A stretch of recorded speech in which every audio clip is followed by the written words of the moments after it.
There was a study done in 2023 that found that 1 in 4 older adults is dehydrated. And then this rose to 1 in 3 among seniors who are in long-term care or have illnesses. Dehydration is more than just feeling thirsty. It's one of the leading causes of hospitalization for older adults. Welcome to Aging in Style with Lori Williams, the podcast all about finding the silver lining no matter what life throws your way. I'm Lori Williams, an award-winning senior living expert, author, educator, and caregiver to my husband, Mark. Join me as I share insights, tips, and personal stories to help you navigate the world of senior housing, discover ways to pay for care, advocate for your loved ones, and most importantly, learn how to thrive, not just survive, as you age. Hi, welcome to Aging in Style. I am so glad you've joined today because we are talking about dehydration. And I have talked about it before during the summer months, but I think it's so important of a topic that I want to cover it again because it is July and it's hot out there. I don't know where you are, but I'm in Texas and it's hot and it's been very humid this summer too. It's not usually as humid here in Dallas, but it's humid lately, so anyhow, not enjoying that at all. But I want to talk about dehydration in older adults, specifically in the summer months, kind of cover why older adults are more vulnerable to dehydration, why it is so serious, what can happen, and some causes of dehydration, and then some tips on helping aging loved ones in your life stay hydrated. So what happens is, as we age, our bodies, we change, unfortunately. Everything changes. And one of the things that changes, and this was interesting to me when I first learned this fact, but as we age, we are not thirsty like we used to be. We sort of lose that sense of thirst. It becomes, sort of like blunted, if you will. So our bodies contain just less water overall. So an older adult may be telling you they don't feel thirsty. They may not, but they haven't drank enough and they may be dehydrated. So they're drinking less than what they need to be drinking. And the problem is going to be magnified if it's especially hot outside or hot in their apartment as well. Also, as we age, our bodies have less of an ability to regulate heat. So older adults, their bodies don't adjust to temperature changes as well as we do when we're younger. So they may sweat less efficiently. Their bodies aren't cooling down as easily. So that summer heat can really affect them and quickly lead to dehydration, heat exhaustion, or even heat stroke. Also, to consider chronic health conditions and medications. So many of our older adults have chronic conditions or they take medications like diuretics, which are water pills, laxatives, some blood pressure meds, and some heart medications can all cause the body to lose more fluids. So other health issues like diabetes, kidney problems, anything like that could also affect their body's ability to regulate and lead them to a higher risk of dehydration. Another big one, and I don't think, we really think about this unless we are around our senior loved ones, but mobility and lifestyle factors. So some older adults, they are going to intentionally drink less because they want to avoid all those trips to the bathroom. And, it makes sense. If you have issues, mobility issues, it's hard for you to get up and get into your walker or a wheelchair or whatever it may be to get yourself to the bathroom. You just are going to drink less because you don't want to have to go through all of that effort. And so even though it's not a good thing, I understand it and it makes sense why they do that. Or they may have incontinence concerns as well. So, limited mobility may make it also harder for them to get up to get something to drink. And they, kind of that combined with they don't want to exert the effort to go to the bathroom or they don't want to, accidentally, have an incontinence issue. They may go long periods without drinking. Cognitive issues as well, like dementia or memory loss, they'll just simply forget to drink unless they're reminded. So kind of all of these factors are why we see our seniors at an increased risk of dehydration. And there is a very high prevalence of dehydration. There was a study done in 2023 that found that 1 in 4 older adults is dehydrated. And that's from mdpi.com is where that stat came from. And so 1 in 4 dehydrated. And then this rose to 1 in 3 among seniors who are in long-term care or have illnesses. So, I mean, it's a problem. And then the consequences, there are health consequences that come with that. And that can lead to hospitalizations, which, oh my gosh, you get into the whole cycle of being in the hospital and rehab and all of that. It's never a good thing. So dehydration is more than just feeling thirsty. It is, like I said, it's one of the leading causes of hospitalization for older adults. Also, according to MDPI, approximately 1 to 3% of all senior hospital admissions are due to dehydration, and it is often ranked among the top reasons seniors end up in the hospital. And when hospitalized, dehydrated older patients tend to have longer stays and higher risk of complications. And dehydration can lead to kidney injuries, confusion, falls, and a big one, urinary tract infections, UTIs. I cannot tell you how many calls we get from people that's what started everything. And a UTI in an older person presents very differently than a UTI in someone who's 30 years old. So it will cause them to have, seen it with some signs of dementia, a lot of confusion, and you're kind of like, what on earth is going on? But it just wreaks havoc on their bodies. And it's not drinking enough, not being hydrated can lead to UTIs as well. A lot of things can happen. This is why it is serious. Dehydration is something we need to take very seriously for our seniors, especially now we're in the summer and the heat only amplifies the risk. So just letting you know what is important, why this is a serious concern. So what are common causes? As I said earlier, it's inadequate fluid intake, just simply not drinking enough water. And back to they're just not thirsty. Medications and diuretics, as I mentioned before, and also certain health conditions and illnesses. So what are some signs and symptoms of dehydration to watch for? The early warning signs, an older adult with dehydration, it can be very subtle.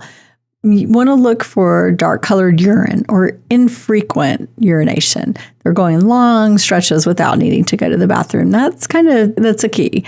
The person might complain of having a dry mouth or a dry tongue. They could seem tired, weak, more fatigued than normal, no clear reason, like they're not sick or haven't been ill, or, there's just no major reason why they're feeling so tired.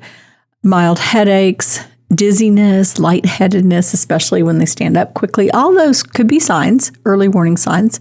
Physical symptoms to be aware of. Dehydration can cause muscle cramps. So, for example, like painful cramps in legs or arms, and just generalized muscle weakness. The older person might appear very unsteady on their feet. They could have a rapid heart rate, low blood pressure. And some of these things, I know they're kind of vague because that could be tied to many other things that are going on. There could also be changes in behavior or mental state. So one important red flag, of course, is to look for any kind of confusion or irritability. That is not normal. If they suddenly seem confused, disoriented, definitely could be a sign, like comes on suddenly. As I said, with the UTI, urinary tract infection, we see that a lot, which, the UTI quite likely came from not enough fluid intake. When we get to the point of severe symptoms, and we certainly don't want them to get there, but in advanced dehydration, just so you're aware, an older person may stop sweating, have hot, dry skin. They might breathe fast, have sunken eyes, even, faint and pass out. There's no urine output for many hours. And, the most serious, there could be a loss of consciousness, seizures, or even a fever over 102 degrees, which we don't want that to happen. And clearly, if that is the case, you are calling 911. So because we want to be aware of dehydration, and as I stated, the things that can cause it, and kind of what's going on. We don't want to get to the point that we're having to call 911. We want to do what we can to prevent them from ever becoming dehydrated. So what can we do?